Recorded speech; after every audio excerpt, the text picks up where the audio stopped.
everybody. We are right at 6 o'clock, so I'm going to call tonight's special meeting, our Truth and Taxation meeting, to order. Karen, could we have a roll call, please? Councilmember Gerard. Here. Councilmember Husnick. Here. Councilmember Munson. Here. Councilmember Byström. Here. And Mayor Bain. Here. I'd invite everybody to join us for the Pledge of Allegiance. If you would like to shut off your camera before you do so, you may. And I believe Dan is not here to display the flag, so we are going to just close our eyes and imagine a flag in front of us. And with that, I pledge allegiance to the flag of the United States of America and to the republic for which it stands, one nation, under God, indivisible, with liberty and justice for all.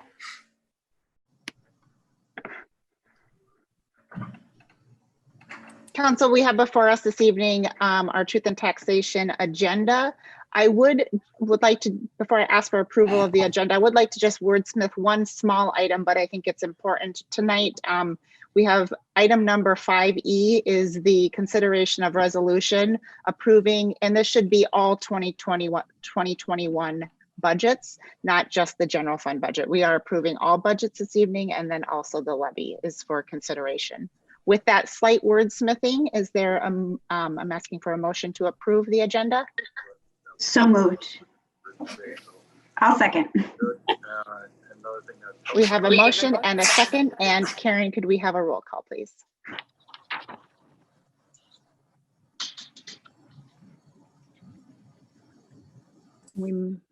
Councilmember Gerard. Aye. Sorry. Councilmember Husnick. Aye. Councilmember Munson. Aye. Councilmember Byström. Aye. Mayor Bain. Aye, and our agenda is approved. This evening we have our Truth and Taxation hearing. Just a quick tee up on kind of our sequencing. We're going to hear first the third quarter financial report, and then we are going to hear the levy and budget presentation. From that point, we will open it up to our public hearing, and we will hear public input on both the levy and the budget. I will combine those into a single public hearing, even though they're listed as separate agenda items. And then we will bring it back to council for any questions, further discussion and consideration. Any questions on logistics this evening? If you're an attendee, we're glad you're here. When we get to that public hearing portion, we will have you raise your hand, and at that point you'll be brought into the meeting, and we welcome your comments. With that, third quarter financial report, Sandy or Pat? Yes, I will start that, and I'll share my screen, and hopefully you can see it. Hopefully everybody can see it on their screen.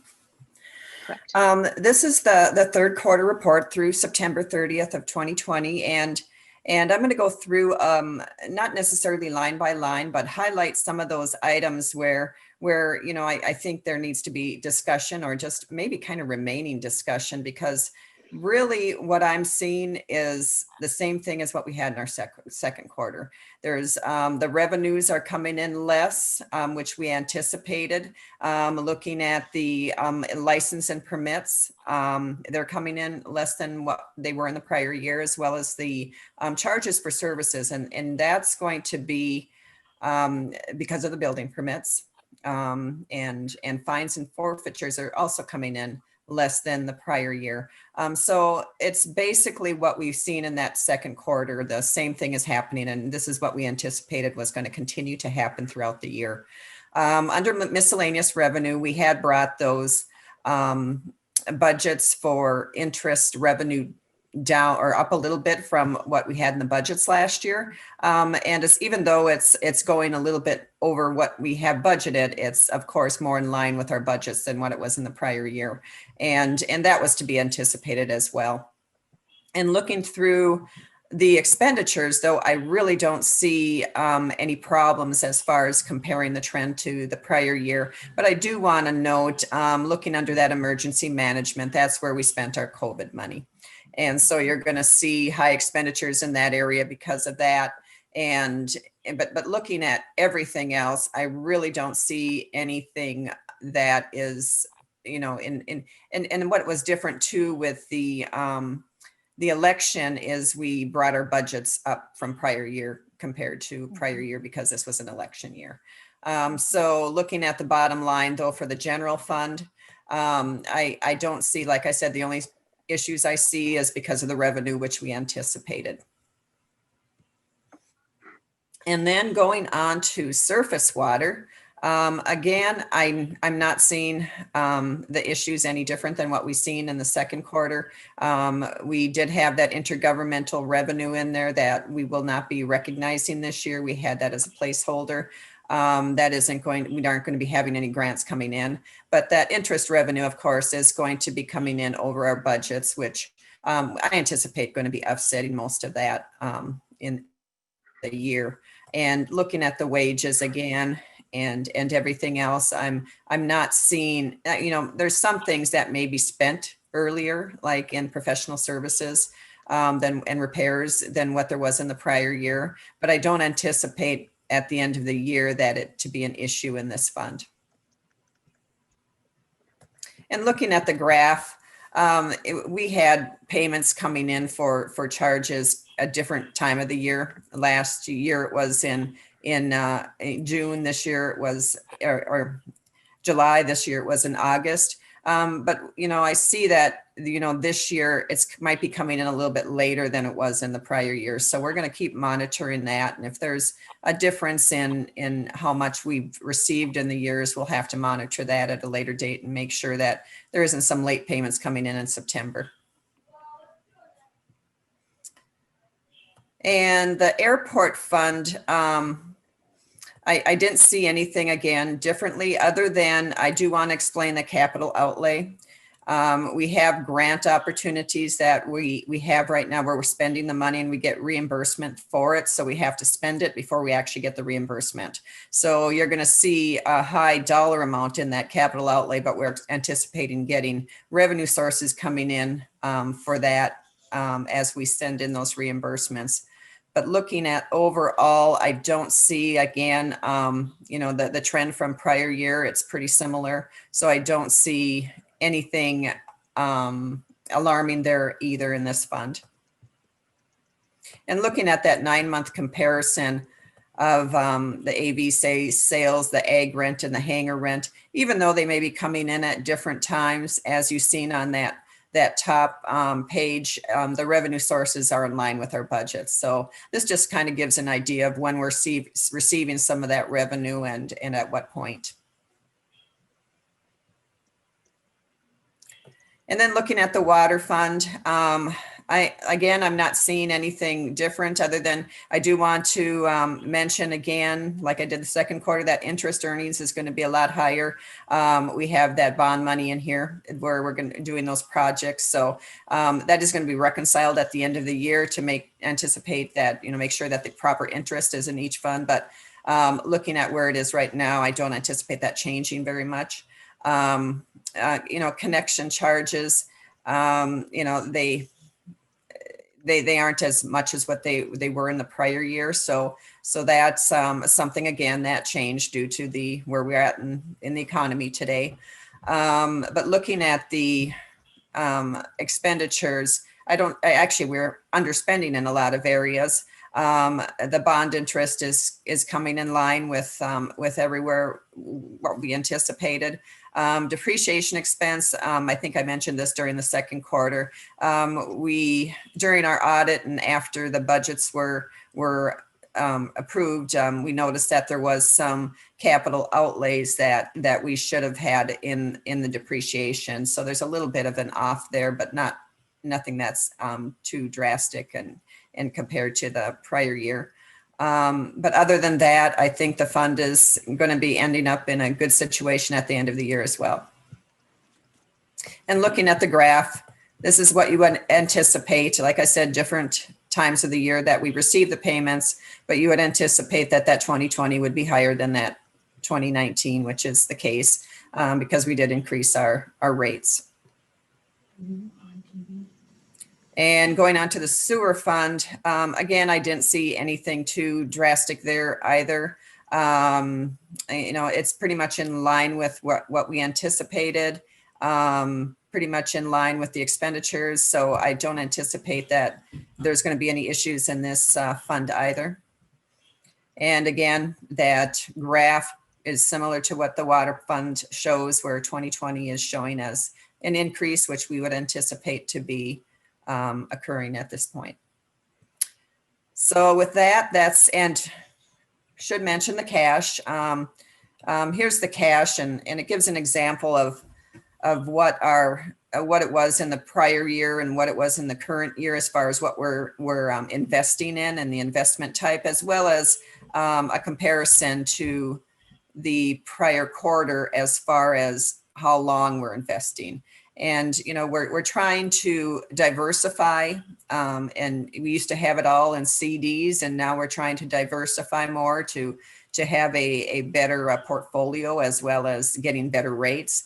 Government securities seems to be the place right now where we get better rates. So we've been centering a lot of attention on investing in that area, but also to make sure that there's that diversification again, and trying to put it out longer. But yet have that liquidity, so that we, if we need it, we can get it more readily. So that's basically what that shows. And unless there's any questions, I can move on to the next presentation. Excellent. Any questions for Sandy? And we typically do a motion to approve at this point as well. And so happy to entertain any questions you may have. Sandy, can you just stop sharing just for a moment so we can see all faces on screen? And as soon as we do that, somebody's going to ask a question that you're going to want to flip the screen again. So any questions for Sandy on the third quarter 2020 presentation? Not seeing. Go ahead. Yeah, I noted a fairly sizable loss in our investments between Q2 and Q3 there, Sandy. Did we see a downturn in the market that impacted those? I mean, the market's been pretty strong, so I'm not sure if I saw that correctly. So no, and sometimes it's maturities happening too at a particular time where Okay. they're getting reinvested. I didn't see, and it's all a matter too of what the need is for the cash flow. Okay. It's always continually being monitored. So I don't anticipate that, our cash flow is going to, it changes from period to period, but it doesn't necessarily change from the overall annual investments. Okay. I don't anticipate that to be an issue. Thanks. Yeah, I wanted to study that for one more minute before you popped it down. So thank you for walking me through that. Any other questions on the third quarter? If not, I will entertain a motion to approve. A motion to approve the third quarter financial budget presentation. Financial report, I guess. We have a motion from Councilmember Gerard and a second from Councilmember Husnick. Yep.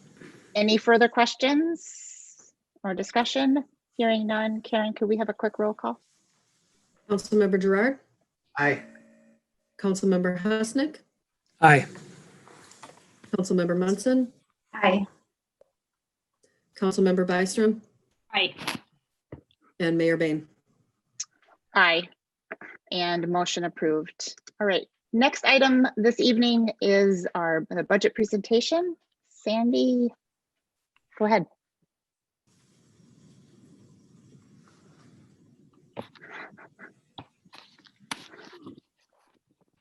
And hopefully everybody can see it on their screen.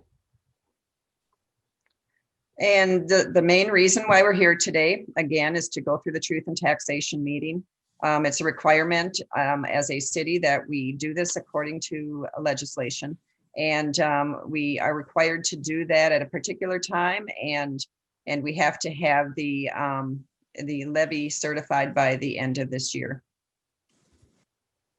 And here's a few of the meeting requirements that are required. To provide a budget summary for fiscal year 2021, provide the proposed levy summary for taxes payable 2021, and of course, to provide opportunity for public input. And here's the general fund and all the other funds that we will be budgeting. And we're going to be excluding TIF and enterprise funds for now. TIF is something that we budget for, but it doesn't necessarily have any effect on the levy or anything of that sort, as well as the enterprise funds too. But we're going to be going through the enterprise funds, and you do have a detailed budget of the TIF funds as well. And looking at this, the general fund, we're anticipating revenue and expense neutral, not changing the fund balance, but having a budget of $10,095,227. The park dedication fund, we're going to be dipping into the fund balance of $282,874, but we are anticipating adding to that fund balance this current year because we did not spend what we anticipated spending. So we budgeted $422,141 of expenditures and $139,267 of revenues.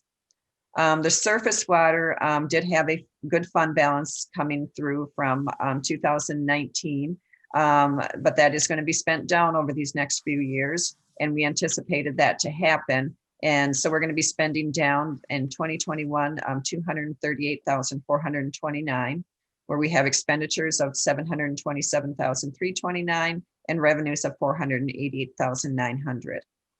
Drug forfeiture is revenue expense neutral. That doesn't have any effect on the fund balance of $30,000 of both revenues and expenditures.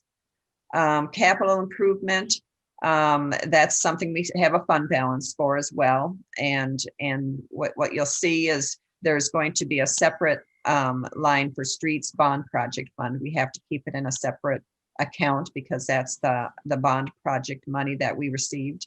And we're going to be spending that down by $1,627,000. But we have plenty of fund balance from those funding sources available for that.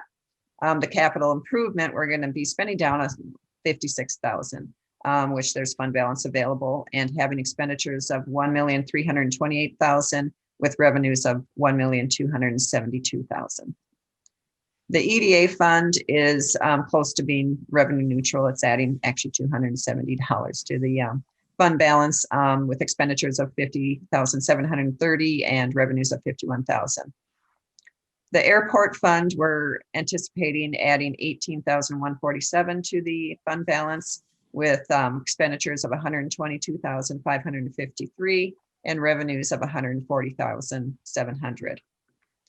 The capital equipment, we do anticipate spending down the fund balance of $58,306. The expenditures are going to be coming in at $1,048,001 and the revenues at $989,695. And the next slide shows the debt service funds and the different funds that we have available to pay that bond debt. The revenue for the YMCA debt service is $602,230, expenditures at $593,080, bringing a fund balance change of $9,150. And the debt service pavement, which is the street projects, $313,250 in revenue and $312,375 in expenditures, bringing it $875 in fund balance. And the refunding that occurred last year is the debt service EDA refunding bond, and that's revenue is coming in at $1,415,600 and expenditures of $1,363,725, bringing that increase in the fund balance of $51,875.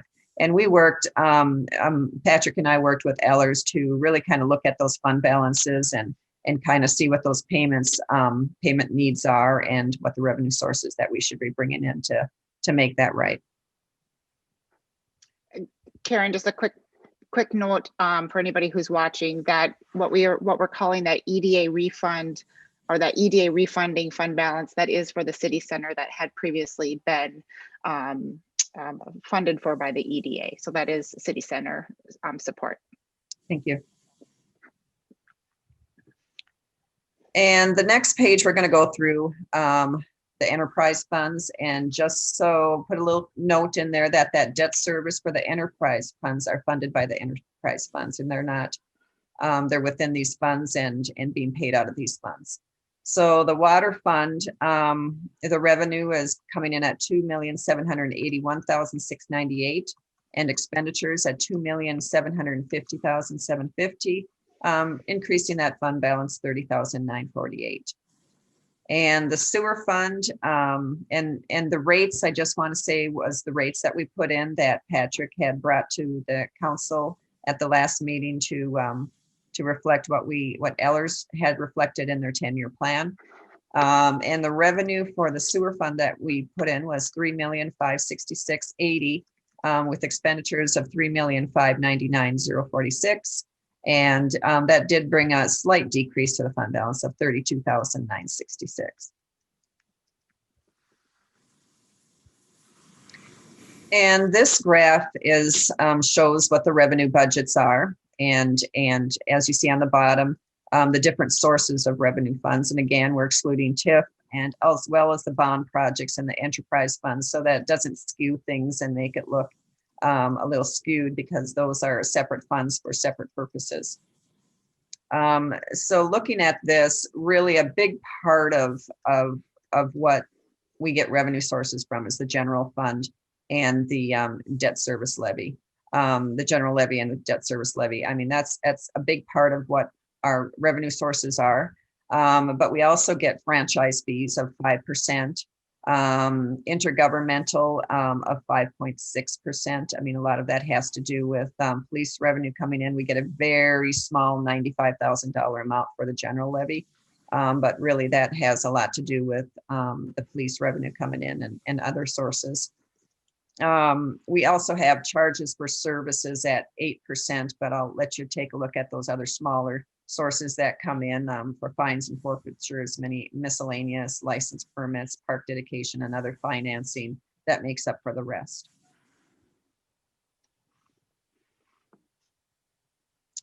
And this graph shows the expenditure budgets, again, excluding TIF, bond projects, and enterprise funds, and doing it by function. We put the certain functions into different funds. And so doing a self-balancing fund for particular functions. And looking at this, when you look at the operational general fund as well as the debt service, you're going to see that encompasses the majority of the expenditures.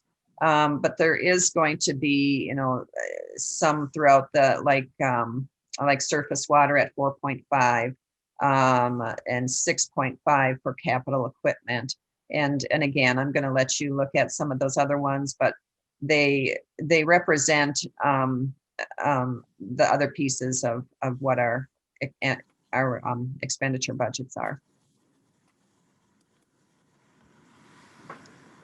And then going through this slide, this is just the general operation expenditure, and wanted to break that down more granular as well, and to see what that is being spent on.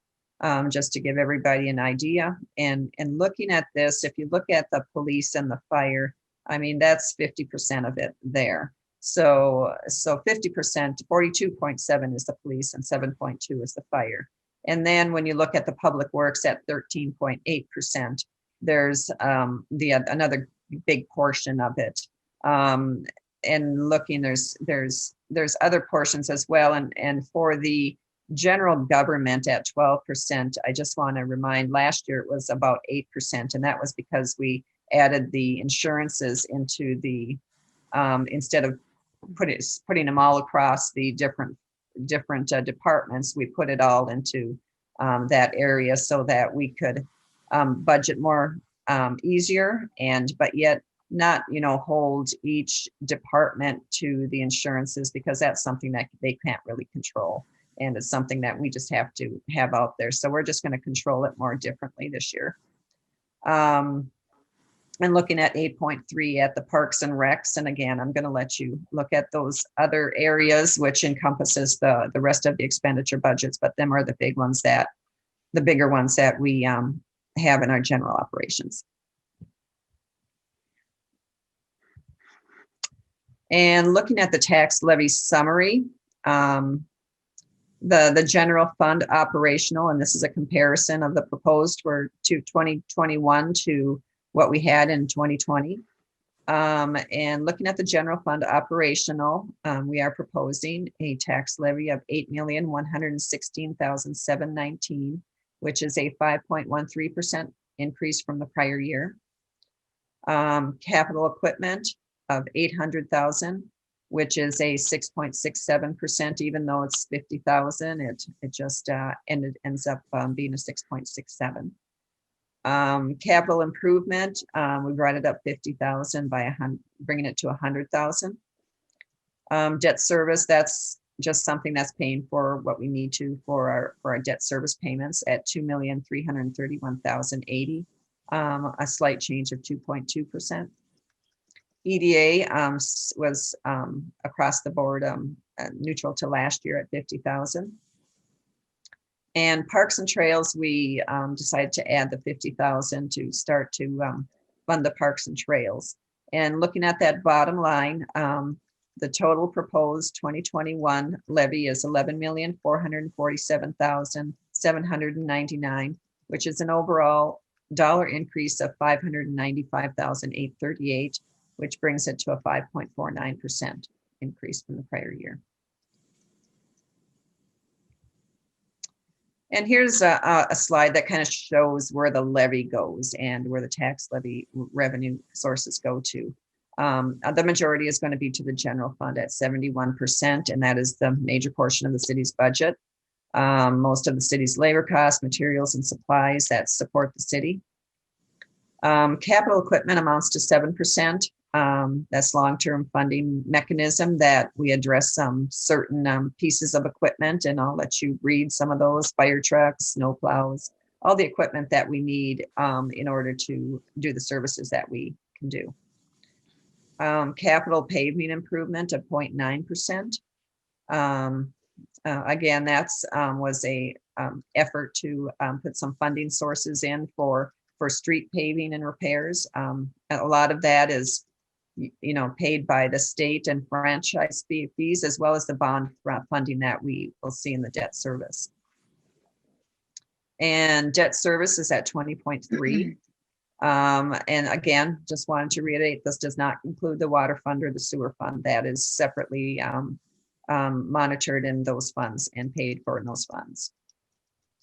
Economic Development Fund at a 0.4%, and the Park Dedication Fund at a 0.4%.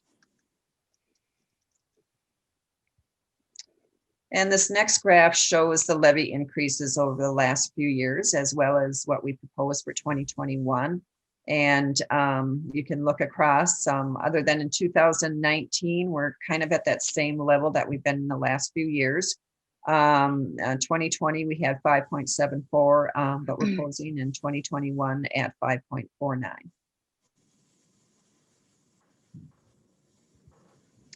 And the history of the tax rate also is shown here. And again, it's pretty much in line with what we had last year. It's, going up a little bit. Our market rate is, or our market value actually didn't go up as much as last year. And so, there's a slight change there that occurred, but there's different components that of course contributed to that, but I can kind of explain that later as well. And this is a sample home tax impact. As you see, the 2020 taxes are on the left side for the particular home market values. And looking at proposed 2021 tax impact, last year they were assuming a 5.3%, I believe, change in market value.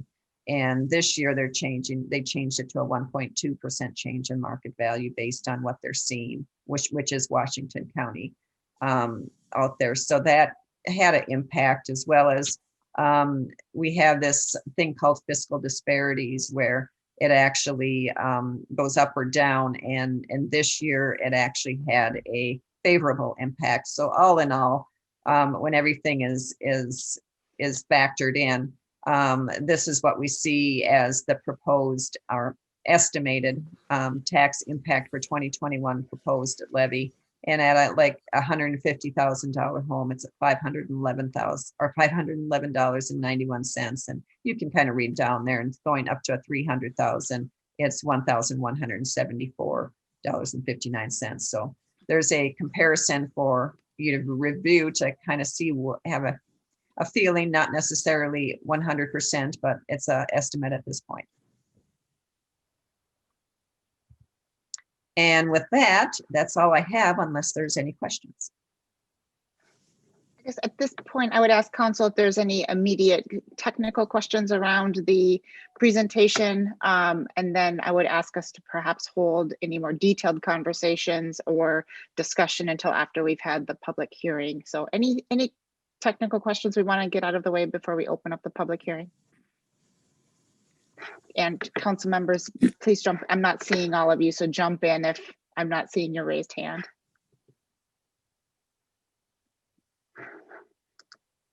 I'm not, okay.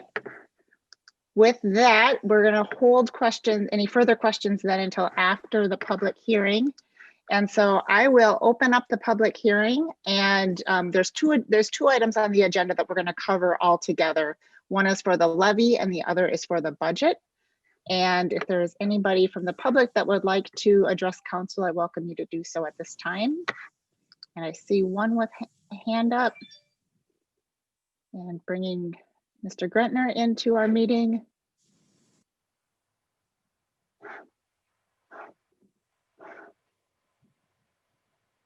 There we go. Welcome, Jerry. It looks like you might be on mute. There we go. There we go. It works. Welcome. Glad you're here. Yeah, thank you. Thank you. So, Mayor Bain, council, and staff, I appreciate the opportunity to talk to you tonight a little bit. I sent a letter to mayor and council here dated December 4th regarding the change in the lake improvement protection funding. And hopefully you've all had a chance to look at it, review it. Hopefully it made some sense. Also sent along with that a very simple Excel spreadsheet talking about the costs of what we spend on Forest Lake in 2020 and also our expected 2021. So what I want to talk to you tonight is a little bit about the consideration of what you're doing or suggesting you're going to recommend of changing, moving the Lake Improvement Protection Fund or budget, I should say, from the general fund to the surface water fund. In the last few weeks, I've received a number of phone calls, emails. This discussion has hit social media. Even the newspaper had to speak about it with the review of the last council meeting. So there's been a number of inquiries regarding it. I have to say there's confusion with it. There's confusion with, I've heard, well, they're defunding the lake to what are they doing? So, it's one of those when a last minute thing like this happens, people and taxpayers get a little bit nervous about things. It's to be understood. The lake improvement protection budget and the funding for Forest Lake from the city of Forest Lake has been ongoing for many, many years, at least 15 years, probably even longer.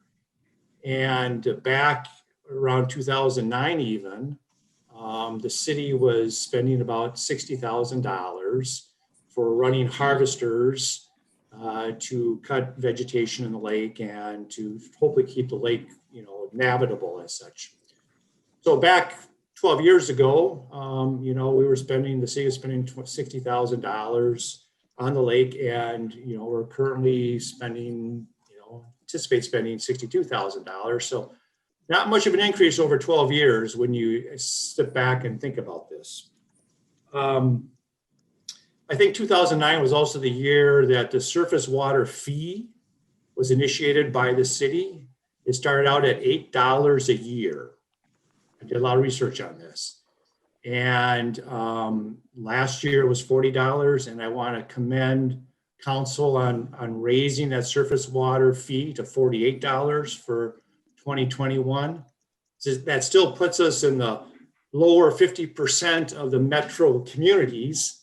I mean, an $8 a year increase for the surface water fund is nothing. You know, even though it's a 20% increase, it's $8 a year. But it's very critical to the overall work that needs to be done to protect Forest Lake itself. In June of 2014, you passed Resolution 0609-1403, which created the Surface Water Management Fund. When we heard about what the council was doing, we had our attorney review that resolution. That resolution is very vague. It does not state what those funds are to be used for. It doesn't state where they can be used. So it basically allows the city to decide when and where to use those surface water funds for. Unfortunately, the name of the fund would imply that it's to be used for surface water.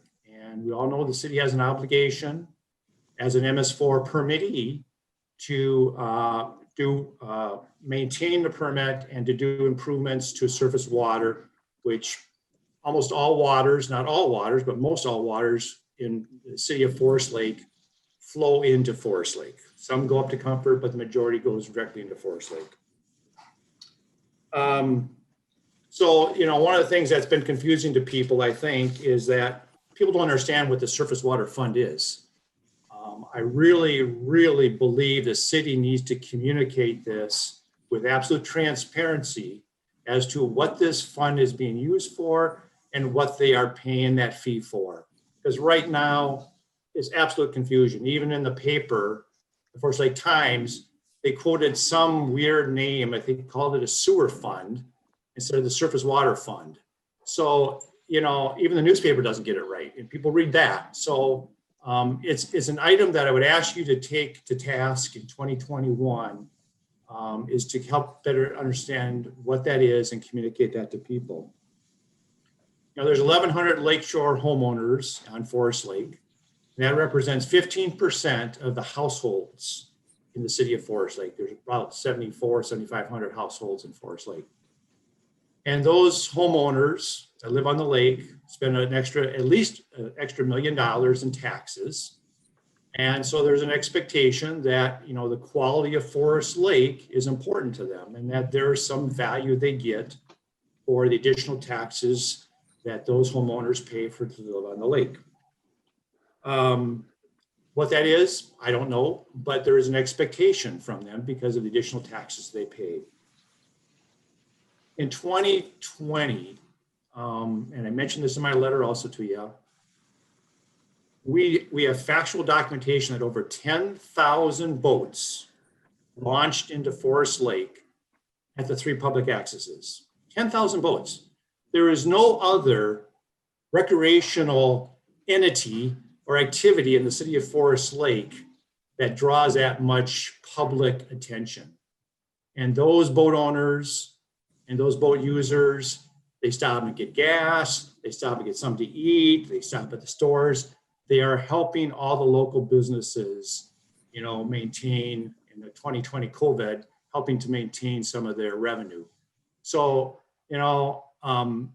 we can't ignore what a revenue generator the lake is for the community of Forest Lake also. The needs of the lake are huge. If you looked at my Excel spreadsheet, we spent about $151,000 to $155,000 in 2020 on the lake. These were for EIS treatments, watercraft inspections, other improvements. Our projection for 2021 is that number will be around $219,000. That's a significant increase. No one entity can pay $219,000. It's going to take a partnership of the city, the Lake Association, the Watershed District, and whatever grants we can get also.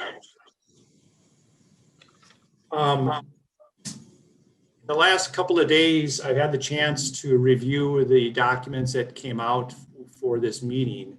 the detailed budget and the actual resolution that you're going to consider tonight. One of the things that I have some confusion about is in regarding to the Surface Water Management Fund, is that I want to make sure the council understands that by moving the funds from the general fund to the Surface Water Management Fund, you are really hurting the lake by $62,000. Because that $62,000 that will be coming out of the Surface Water Management Fund to help pay for the lake improvement and protection fund for the lake is not going to allow that $62,000 to be spent on surface water management and surface water projects that help protect Forest Lake. So the lake is actually losing $62,000 of improvements in health. The other thing I noticed in the surface water management detailed breakdown, and maybe I don't understand this, but there is a $265,000 budget line item for capital outlay of equipment. In 2019, that number was 53,000. 2020, it was 76,000. I don't understand why in 2021 it's now $265,000. That's $265,000 of funding that could be going to projects or activities that help improve the surface drainage, surface water that flows into Forest Lake. So I'm not sure what it is. I don't know why it's such a big number, $265,000 out of the total expected expenditure of $727,000. That's a huge number. I don't know what that is. I would hope that someone would be able to tell us as taxpayers what that $265,000 is being spent on and what it's for. So in conclusion, we're requesting, first of all, number one, that you do increase the budget for Forest Lake from the $62,000 to the $75,000 that we have met with the council for the last couple of years to talk about. We ask that you not move it to the Surface Water Fund, but if you decide that you need to move it to the Surface Water Fund, we'd like you to get that $62,000 to be increased to the $75,000 and to have consideration to better understand what that $265,000 is in that fund. And, I understand, and I think everyone in the community understands there's lots of needs within the city. Parks, lakes, and trails is a significant need. I get it. I understand it. However, I think we all got to understand also that the namesake for the city of Forest Lake is the lake, Forest Lake. And if we don't continue to protect and improve the lake itself, we won't have a city at some time down the road if we have a lake that is destroyed or deteriorated. So thank you for your consideration. And if anybody has any questions, I'm happy to answer them. Thank you, Jerry, for being here this evening. We will move on in the public hearing and Jerry, if you don't mind hanging on here in case there are some council questions, I do want to just move through the public hearing and perhaps we come back if there are some more specific questions or follow-ups to the points that you bring up. So I don't mean to be dismissive in moving on in the public hearing. And I would ask if there is anybody else that would like to speak as part of the public hearing. And ask one more time if there's anybody else that would like to speak as part of the public hearing. And not seeing anybody. Karen, you're not seeing anybody either. We will close the public hearing and bring conversation back to council. Again, council, if you have specific questions for Mr. Gretner, feel free to engage. With that, bring conversation back to council. If you have questions of staff, happy to entertain any questions that you may have or discussion points. Maybe if I would suggest while it's fresh, we talk about some of the lake points and maybe clarify some of those questions that come up. And Councilmember Byström, you had your hand up first. Councilmember Munson, we'll come back to you. Maybe Councilmember Byström, you want to get us kicked off? Yeah, Jerry, you know, you're kind of preaching to the choir here with me. I'm a champion for the lake, and I don't live on the lake, but I recognize that it is our namesake, and we need to be actively engaged in protecting the health of it as a city. Does that mean we fund everything? Absolutely not. But it does mean that we work together and we work to provide a reasonable amount of support on our end. On the surface, not to play on words here, moving the funds to the surface water fund seemed to me like a reasonable thing to do when we did that. But as I've had a chance to reflect on it, I'm curious as to whether or not we kind of have a compliance issue here with that. Is this a reasonable shift? Does this make sense? You know, again, on the surface, it feels like it does to me. What I don't want to have happen is I don't want to have our commitment to this work get lost in that regard either. But I'm not sure who can answer that question. Is this fund typically dedicated to those MS4 projects only? Ryan, perhaps, maybe could address that for us. I'm not sure.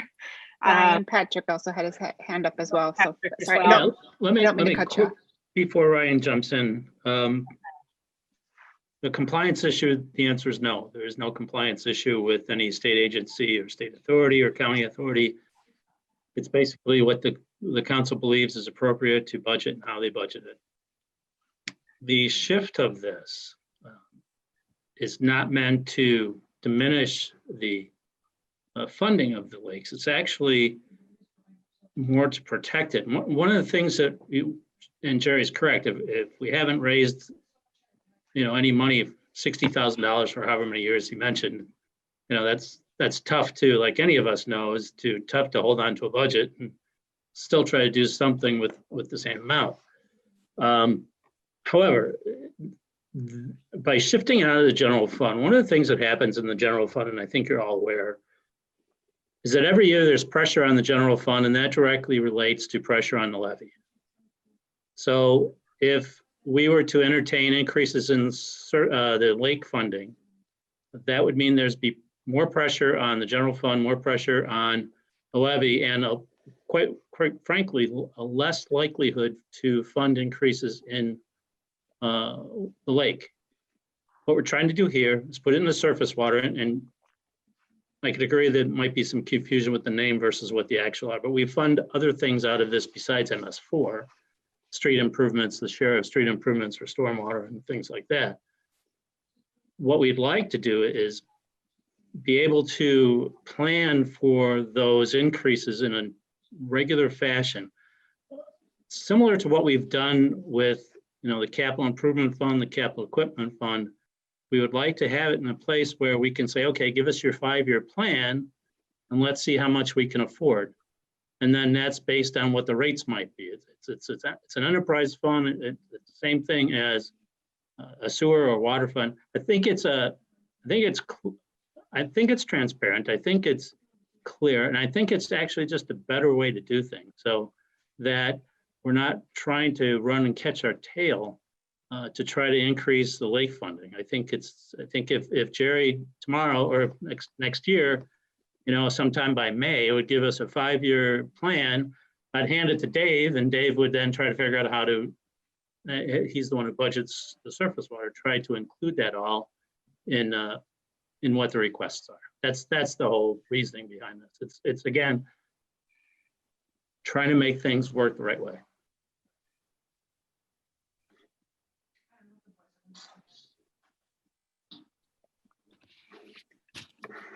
Thank you, Patrick.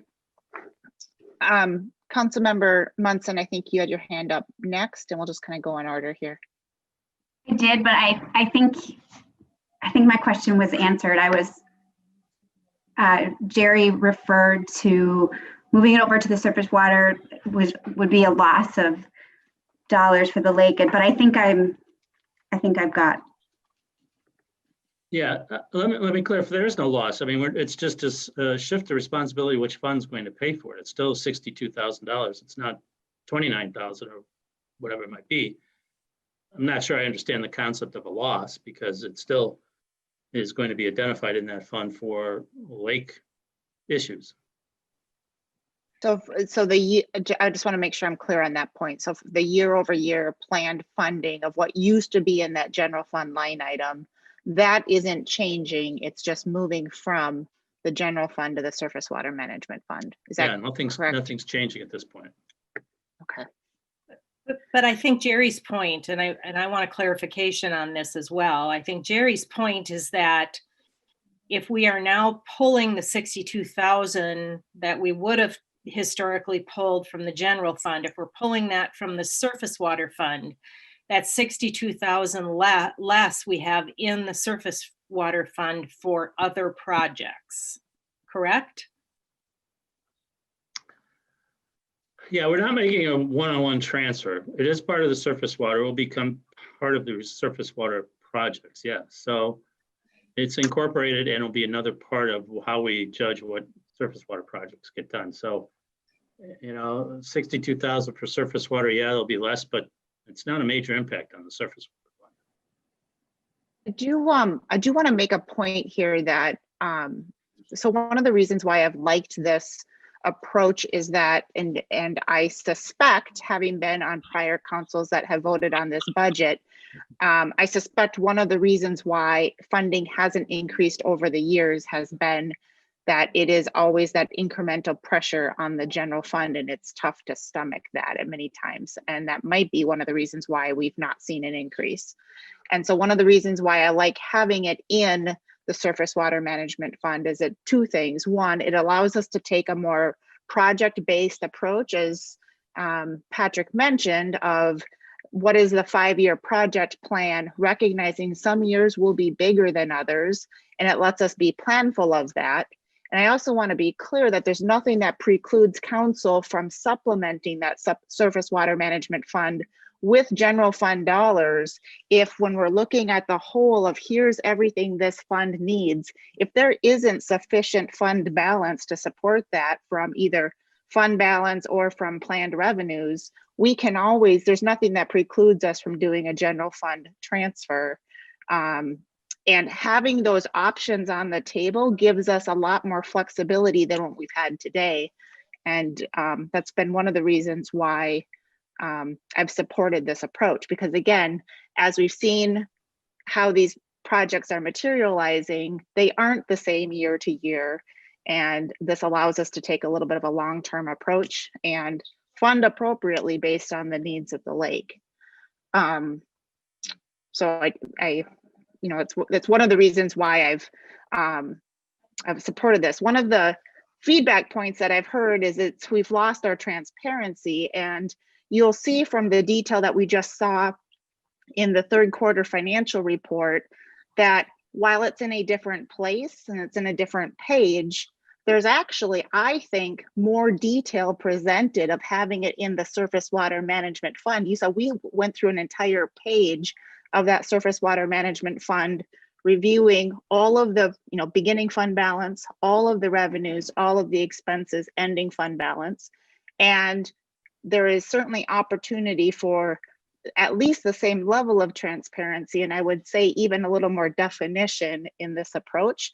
But I do appreciate that all needs to be communicated and isn't necessarily intuitive. And so I do think that we do have some communication work to do on this, because I can appreciate, again, that it's not necessarily intuitive of hearing the words. Dave, you've got your hand up. Go ahead. Hear me? Yes. Just a couple points to hit on for Jerry and the council. Very true what you said, Mayor Bain. It's hard to put a 5-year CIP together on a line item in a general levy that says weed harvester. Right now, that's the lake fund is under weed harvester as the title. Moving it to surface water management, as Mr. Casey said as well, working with Jerry, we can lay out a 5-year CIP and then dedicate funds that way. It's easier, more transparent to lay it out that way. It's hard to put a 5-year CIP on a light item inside the general fund. So, well, it seems like it's less transparent. I agree with you, Mayor Bain, that you're going to be able to see a lot better of what that money's spent on, and also to plan future projects. Answer a couple other questions while I'm on here for Jerry. The capital equipment 2019 was a shared purchase with the sewer and water fund to buy an excavator. That was purchased instead of contracting out culvert digs and storm sewer catch basin repairs and all that. The city bought an excavator, and instead of spending $5,000 to $10,000 a dig with a contractor, we're able to do it in-house just by buying the supplies. I can lay that out for you at a January meeting and show you they already paid for the excavator and the amount of projects we did between sewer, water, and storm. So that's what the 19 purchase. The 2020 purchase was for a televising truck. That was another shared purchase between sewer and water fund and the stormwater fund, and it's a camera truck that we can drive up and down the storm pipes and culverts to see what condition they're in. So instead of guessing at we should do this road project and repair all the culverts and catch basins on this road, we can now drive up and down these pipes with a camera on a vehicle and televise it to save ourselves money, to not replace stuff that we don't need to. If there's a plug in a line, we can see what it's plugged up and unplug it and whatnot.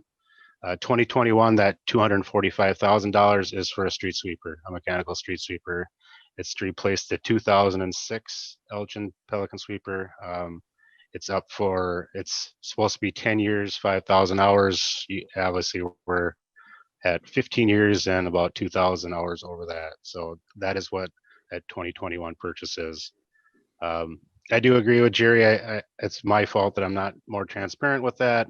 Usually those stormwater meetings, the plan in 2020 was to give a better presentation for the surface water fund, but as you all know, COVID hit us, and that was kind of a virtual meeting or just posted online. So definitely more than willing to work with Jerry in early 2021 to work on a 22 budget, as well as, laying out what we're spending in 21. That's I think I hit everything that Jerry was kind of talking about there, but it's just to echo that moving it from the general fund into surface water is, in my mind, a better way to do it. It fits underneath surface water with the lake, other than just under a line item of weed harvester in the general fund. Ryan, go ahead. Mayor, City Council, just a couple points since I haven't heard it. Want to bring up, so the surface water management fee or fund brings revenue from all properties in the city and not just the properties that pay taxes. So that's a positive. And then as you continue to see land in the city develop and transition into housing or commercial property or industrial property, that automatically is going to increase the fund balance, even if you guys never make another decision. So same thing with the franchise fees. If we would have never ever raised another dime of revenue 10 years ago, we still would have seen an increase in revenue because more housing units, so each property is then,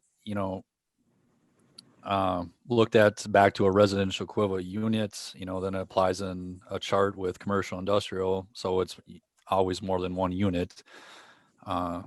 Typically those commercial properties, when they redevelopments, are anywhere between 4 and 8 units. So that times your annual rate is what they pay versus a residential home will pay the 48. So those are two things that I didn't hear tonight. I just wanted to bring up why this funding fund has two benefits that the general levy does not. Thank you, Ryan. Councilmember Byström.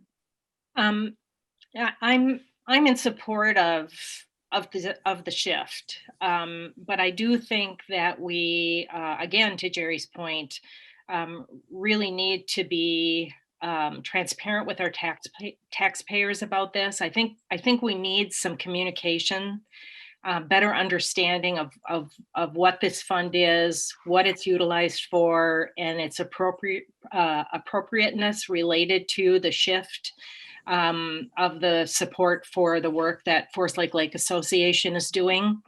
That's my first point. And I'm not quite sure when we need to shift to our regular meeting here, but I do want to propose, before we move on to consideration of this resolution, I'd like to see some additional funds directed to Forest Lake Association this year. I'm not exactly sure if that's surface water funds. I have a proposal that I'd like to present to council after hearing and better understanding the timeline for Everyone Belongs in Forest Lake. I'd like to make a proposal that we reallocate for this year anyway, $10,000 from our Human Rights Commission fund to Forest Lake Association. So we can get closer to that goal, closer to that request that they're asking for. I know that I fought hard to be sure those dollars were there, but I'm somewhat embedded in that work, and it doesn't look like we're going to need all of those funds probably for 2021. So that seems to be a logical place to shift some dollars, of course, unless they're available in that surface water fund. So Just a technical, that would be a transfer from the general fund to the surface water fund. I think that's an appropriate transfer. That's how we would record it.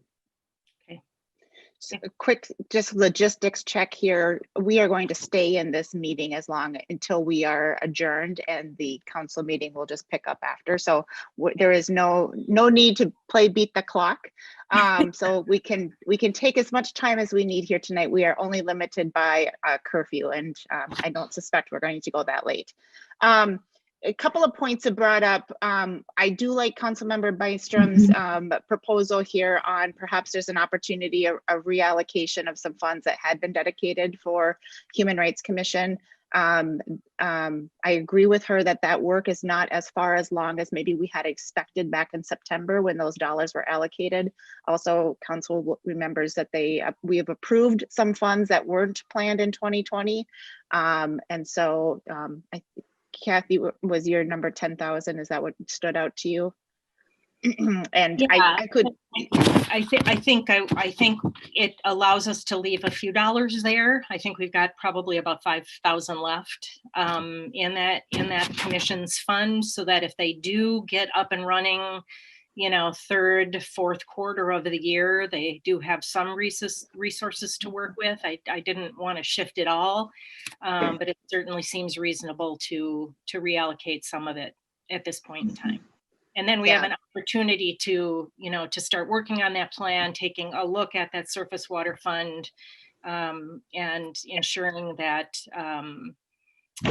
we are kind of meeting our obligations, whatever we determine they may be, to the Forest Lake Association.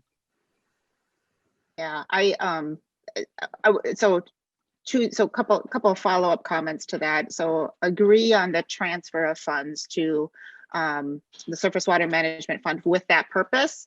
I don't like that this has been a flat number for 12 years, and we've done zero increases. We did zero increases last year and said, come back to us with a plan, and you've come back with some planning and a lot more discussion. And for us to just do a change in geography, I think the change in geography is the right approach, but I am not comfortable with a zero increase. And so agree on that.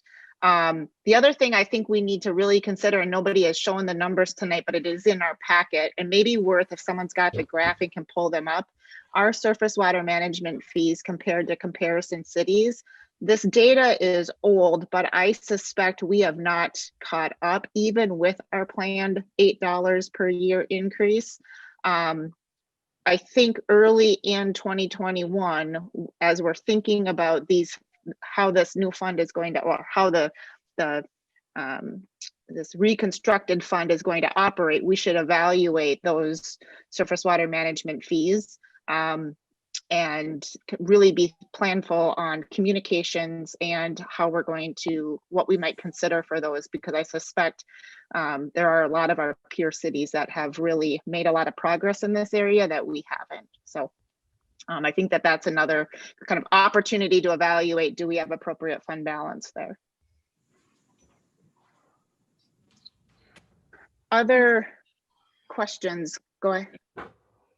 I just want to reiterate the need for good communication around this as well. You know, we do collect these fees kind of outside of that general levy, and that is, you know, that probably is unusual. It's not to us who sit here and talk about this month after month or year after year, but that is unusual. And I just think it's important that you know, the community understands what it is we're trying to accomplish with this.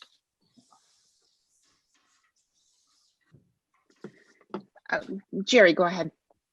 Yeah, Kathy, I couldn't agree more. And I think for everyone involved with the city, I think there is so much confusion about what the surface water fund is. I think that communication in 2021 will be critical, and that the explanation of why the lake funding is moved over to there is part of that communication. That will resolve a lot of the calls, questions, emails that I get, and concerns as we move forward. So I would also agree with that. And Dave, thank you for explaining that capital equipment outlays, street sweeper is definitely something that should be charged to the surface water fund. So absolutely support that need. Councilmember Gerard. I'm all for what Kathy's recommending here, but I also would like to bring up the sewer fund.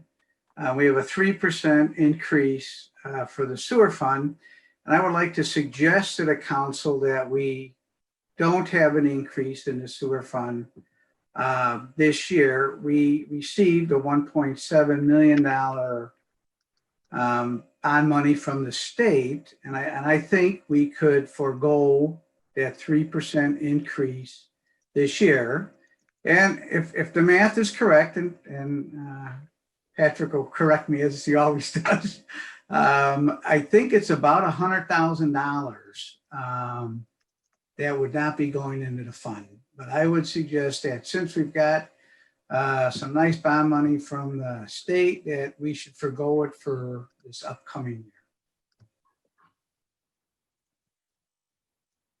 year. Patrick, go ahead. Yeah, I understand that motion. Let me just say that if the council decides to do that, you know, that's your decision. But I would hope that we don't make this an annual thing, because that's what's gotten us in trouble in the sewer fund before. That's what's gotten us in trouble in the water fund, is that we haven't met our obligations and haven't raised the rates. The $1.7 million is a grant. I believe it doesn't come in as a chunk of money. I think it's a reimbursement. If I misspoke about that, I'm sure Dave or Ryan will take care of that. But if the council does this, I just want to make sure that we don't start going down a path where we stop raising rates to meet our obligations. That's all.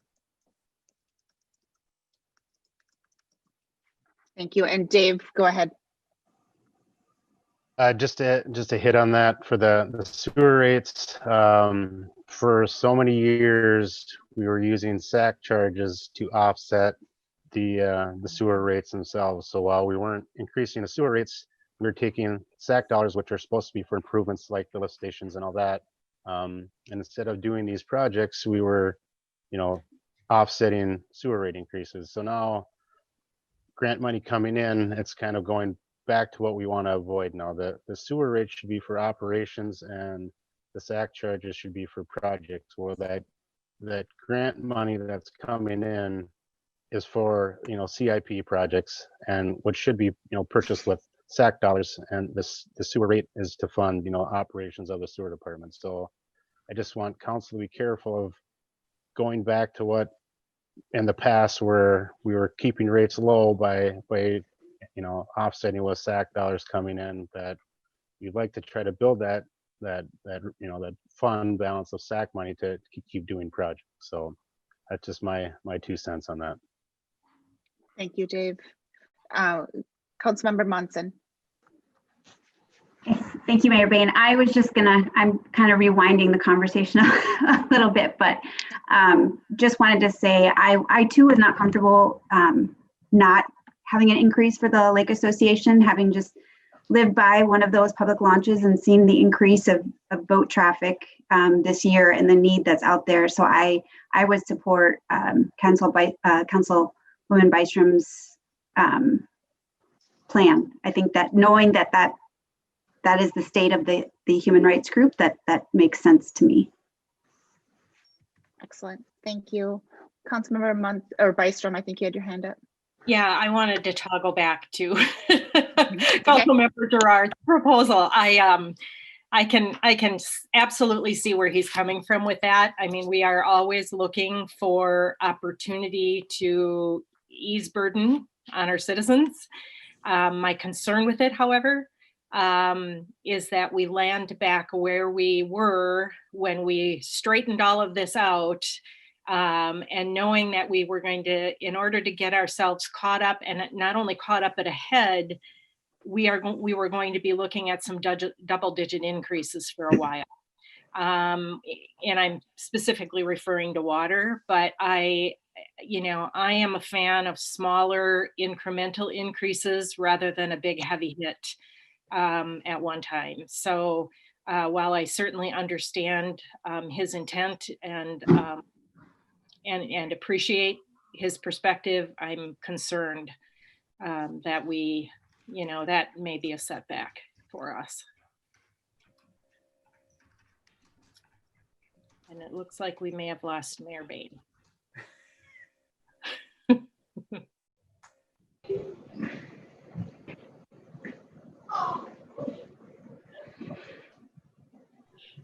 Sam, it's your meeting now, I guess. Yeah, it looks like it. Ryan, go ahead if you want to.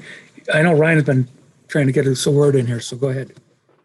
Mayor, City Council, I'll just bring up some points of discussion here is, there's a lot of things that go into the city sewer system. And, the fortunate thing is we still have some growth areas within the city that are going to collect those SAC and area charges, but those are really meant to be, per your ordinance, to be spent on expansion or increasing capacity or service areas, not maintenance. And that's one thing that it's tough to differentiate the two, because we have gone so long on the maintenance, and some of the lift stations that are identified in the next project are from the late 60s, early 70s. And another thing with your sewer, right off the bat, right off the funds, you guys are paying $1 million a year to the Met Council just to take your flows to treat it. And in 2020, the Met Council had a 5% increase. The years before that, I know they had substantial increases too. So none of our sewer rates were even keeping up with the Met Council's rates, let alone inflation, maintenance, and other things that's we're looking at. The money that's coming forward for some sewer stuff, these projects that are in this next year's lift stations, those should have been done 30 years ago. Some of these got holes in them. The cans, there's the I&I is so high. Some of the electrical boxes, Public Works can't even touch them with their hands. They get electrocuted. And we certainly can share all those pictures with you. And this is stuff that we've done in past CIPs. And over the past, as we've had smaller increases, it's easier to plan and budget for accordingly than it is all of a sudden when the city came in and now we're talking a 10 or 15% increase. So that's why we're now back to where we're at with the proposed 3% versus what was originally all proposed and talked about over the last 10 years to where we're at today.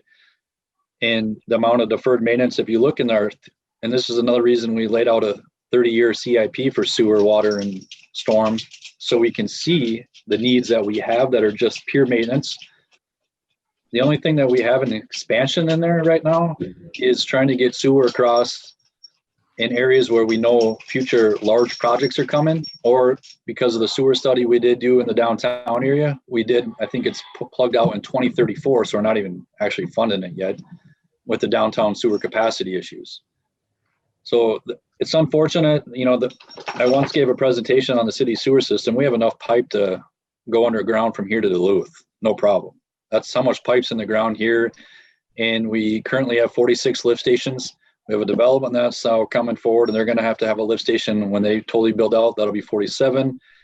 And eventually we're going to have another one down in the headwaters area, which will be up to 48. So the maintenance and infrastructure is not going down. And I just want you guys aware of some of those decisions. And I know it's tough times. And that's another reason on the back end of all this is why we've been pushing the water efficiency so much and try to find grants for people to do high efficiency toilets, washing machines, and irrigation controllers, because the less water they use on a meter house, the less sewer, you know, they're going to have as well. So, you know, those are all the things that we've tried looking at comprehensive, and here we're at today.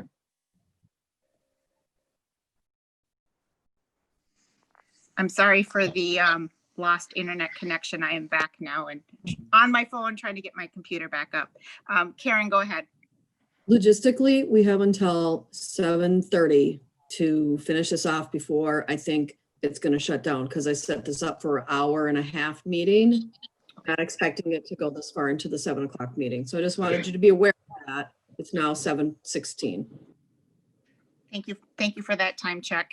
Let's maybe do a global step back. And if there's anybody who's watching this meeting, please understand that this topic of our 2021 budget and the levy has been a subject of a number of workshop discussions going back to this summer. And so if this feels like we are in I's dotting and T's crossed mode, that is very much the case. Maybe let's just step back a minute and recognizing that where we're at from the clock. Are there any other global topics that we want to talk about before we consider a motion this evening? And I am not seeing everybody on my phone here, so just please jump in if I'm not recognizing you. I'm not hearing any comments. I guess I would, and this relates a little bit to Councilmember Gerard's proposal on reducing the sewer rate increase. You know, one of the things that struck me as I was doing a kind of a from beginning to end review of the budget as prep for this meeting was how thankful I was that we now have that 10-year plan. And there are still a number of areas where we still have some pretty significant deficiencies. And I use them as kind of a guidepost of, are we doing enough? And while I don't like an increase year over year of over 5%, I recognize that there are still some significant areas where we are still covering lost ground. And in particular, the pavement fund stands out. And this will be the first time that we've started a park fund separate from park dedication fees. And I think both of those are areas where we still have some pretty strong deficiencies, and make me thankful we've got a 10-year plan that is drafted that start to show long-term impacts of how those things work together, but also gives me pause at this consideration of not taking the rate increase on the sewer fund, because as has just been pointed out, we're just barely out of the woods and still have, you know, a fair amount of ground to make up there as well. So I guess, you know, no proposed changes, but as I'm just doing my gut check of, does our plan set us up for what's in the future? What I see in the 2021 plan, as we've talked about some minor modifications this evening, I'm happy to support the budget this evening. Any other questions or specific points of feedback we should talk about? All right, we can approve the budget with Kathy's recommendation at the same time and do it that way. I mean, what? You should make a motion on any changes that you wish to make, just to be, and each change needs a motion and a vote. Okay. Kathy, something you want to do that, or? It's probably best for that to precede the resolution to approve the budget, I would imagine. Is that correct? I would imagine, yeah. Okay. I will make a motion to transfer or reallocate $10,000 of the Human Rights Commission 2021, the 2021 Yes. budget to and transfer it to the Surface Water Fund to be utilized by the Forest Lake Association for their project needs. Second. We have a motion and a second. And Karen, would you take a roll call vote on that, please?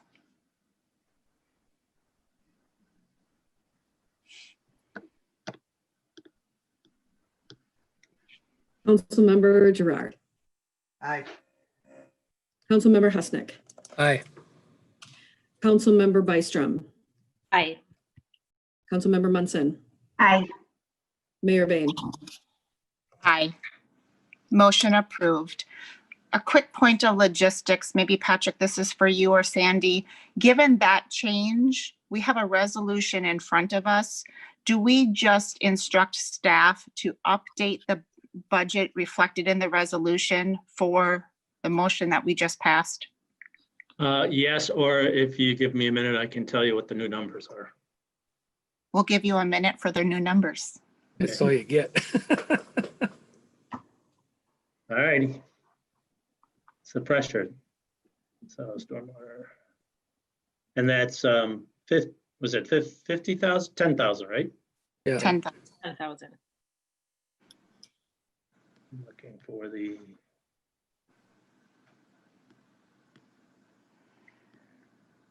So 488.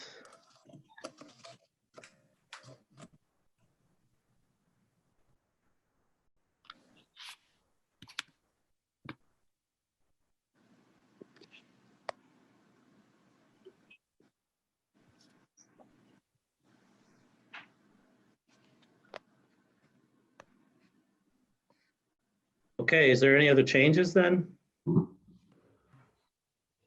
No. Councilmember, any other changes?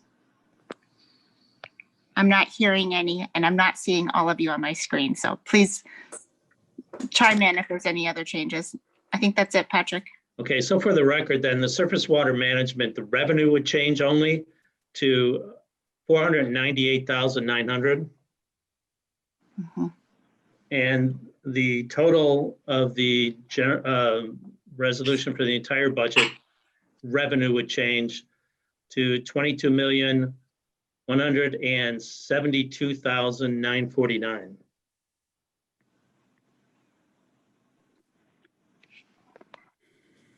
I didn't even have to use a calculator for that one. Council members, any follow-up questions on that? Otherwise, I'll entertain a motion for the resolution before us. All right, Madam Mayor, Councilmember Husnick, I make a motion that we adopt resolution 12-14-20-01. The resolution setting the 2021 tax levy and adopting the 2021 budgets with the changes that we just made. I'll second. there's a motion from Councilmember Husnick and a second from Councilmember Gerard. Any further discussion on the budget this evening? And again, I'm not seeing all of you, so please just chime in. I'm not hearing anything, and so Karen, could we have a roll call vote, please? Councilmember Gerard, Aye. Councilmember Husnick, Aye. Councilmember Munson, Aye. Councilmember Byström, Aye. Mayor Bain. Aye, and our resolution is approved. With that, we are at the end of our planned agenda this evening. Jerry, thank you so much for the input and being here tonight. Much appreciated as always. And Thank you, Mayor and Council, for listening to me, and the lake appreciates you. we appreciate you. Thank you. Thank you for being All right, here. thank you. Thank you. I will entertain a motion to adjourn. So moved. I'll second. A motion and a second. And Karen, could we have a roll call for adjournment, please? Councilmember Gerard, Aye. Councilmember Husnick, Aye. Councilmember Munson, Aye. Councilmember Byström. Aye. Mr. Bain. Aye. And it will take just a few minutes to get the technology transitioned for our next meeting, but I will see you all on our regularly scheduled council meeting in just a few moments. We are adjourned. Thank you, everybody.